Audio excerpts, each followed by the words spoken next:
देश का किसान आज मात्र 27 रुपए एक दिन में कमाता है।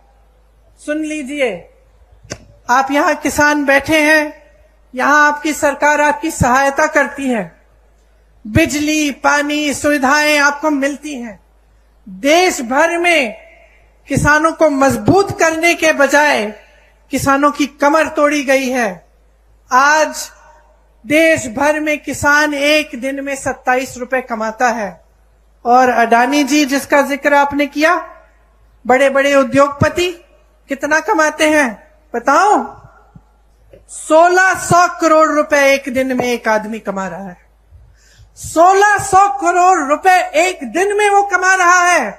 27 रुपए आप कमा रहे हैं। आपकी संपत्ति उसको दी जाती है, जब आपका नंबर आता है तो कहते हैं पैसा नहीं है। ये सरकार चल रही है इस देश में। आप क्या अपने प्रदेश में भी ऐसी सरकार चाहते हैं? क्या आप अपने प्रदेश में एक ऐसे मुख्यमंत्री को लाएंगे जो सबसे पहले अपने लिए सारी संपत्ति बटोरने का काम करेगा और आपके हाथों में कुछ नहीं देगा? भाजपा की सरकारें जो हैं अमीरों के लिए चलती हैं। इसमें गरीब के लिए, मिडिल क्लास के लिए कोई सोच नहीं है। चाहे पेंशन की बात करें, चाहे आप जाति जनगणना की बात करें, मौन हो जाते हैं, कुछ कहते नहीं हैं। आपका ध्यान इधर उधर भटकाने की कोशिश करते हैं। कभी धर्म की बात करेंगे, कभी कोई और बात उठाएंगे जिससे आपके जज्बात जुड़े हैं। लेकिन जब सही बात आती है, जिससे आपके अधिकार बनेंगे, जिससे आप मजबूत बनेंगे, तो मौन हो जाते हैं। इनसे पूछिए क्यों नहीं कर रहे हैं जाति जनगणना। आज मैं यहां खड़े हुए घोषणा करना चाहती हूं, बघेल जी से मैंने बात की है, अगर हमारी सरकार दोबारा छत्तीसगढ़ में आएगी तो बिहार की तरह यहां भी जाति जनगणना कराई रहेगा।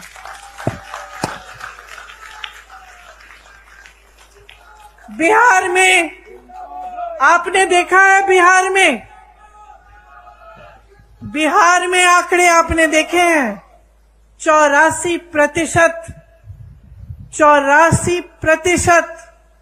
ओबीसी, एससी, एसटी के लोग हैं। मैं आपसे आज पूछना चाहती हूं कि बड़े बड़े पोस्ट में, बड़े बड़े अधिकारियों के जहां जहां सत्ता है, वहां क्या 84% ओबीसी, एससी, एसटी के लोग हैं? जवाब दीजिए, हैं? क्या उनका अधिकार नहीं है? तो जाति जनगणना क्यों नहीं हो सकती? होनी चाहिए। देखिए, जब आपकी काम की बात होती है ये लोग मौन हो जाते हैं, या फिर जैसे मैंने कहा आपका ध्यान कहीं और भटकाने की कोशिश करते हैं। इन्होंने जितनी महंगाई इस देश में बढ़ाई है, वो मेरी बहनें जो यहां बैठी हैं वो बहुत अच्छी तरह समझती हैं, क्योंकि पूरे समाज परिवार का बोझ उठाती हैं। आप चाहती हैं कि आपके बच्चे बड़े हों, पढ़े लिखें। जब आप स्कूल की फीस भरने जाती हैं कितनी मुश्किल होती है आपके लिए। जब आपको उनकी वर्दी खरीदनी पड़ती है, उनकी किताबें खरीदनी पड़ती हैं, उनके लिए कोई नए कपड़े लेने पड़ते हैं, जूते लेने पड़ते हैं, सब पे जीएसटी टैक्स लग जाता है। सब पे केंद्र सरकार ने टैक्स लगाया है और उसका दाम बढ़ा दिया है। टैक्स आप दे रहे हैं और मौज उनके उद्योगपति दोस्त कर रहे हैं। हर चीज पे टैक्स लग रहा है, कपड़ों पे, बर्तनों पे। जो आप जाके आप सब्जियां खरीदते हैं वो भी महंगी हो गई हैं, तेल महंगी हो गई है। गैस के सिलेंडर को देखिए, इनका कहना है कि हम राशन आपको मुफ्त दे रहे हैं, लेकिन मैं इनकी राज बताती हूं आपको। आज कांग्रेस की सरकार में आपको 60 रुपए का राशन मिलता था कि नहीं मिलता था? आपको याद है? आपको 60 रुपए देने पड़ते थे, आपको राशन मिलता था। उस समय किसी को याद है कि सिलेंडर का क्या दाम था? 425 रुपए था। 425 रुपए का सिलेंडर था, 60 रुपए का आपको राशन मिलता था। तो 485 रुपए में आपको राशन भी मिल जाता था, आपको सिलेंडर भी मिल जाता था। ये सही है कि नहीं बहने? सही है। अब इन्होंने कह दिया कि हम राशन मुफ्त दे रहे हैं। बहुत अच्छा। सिलेंडर कितने का दे रहे हैं?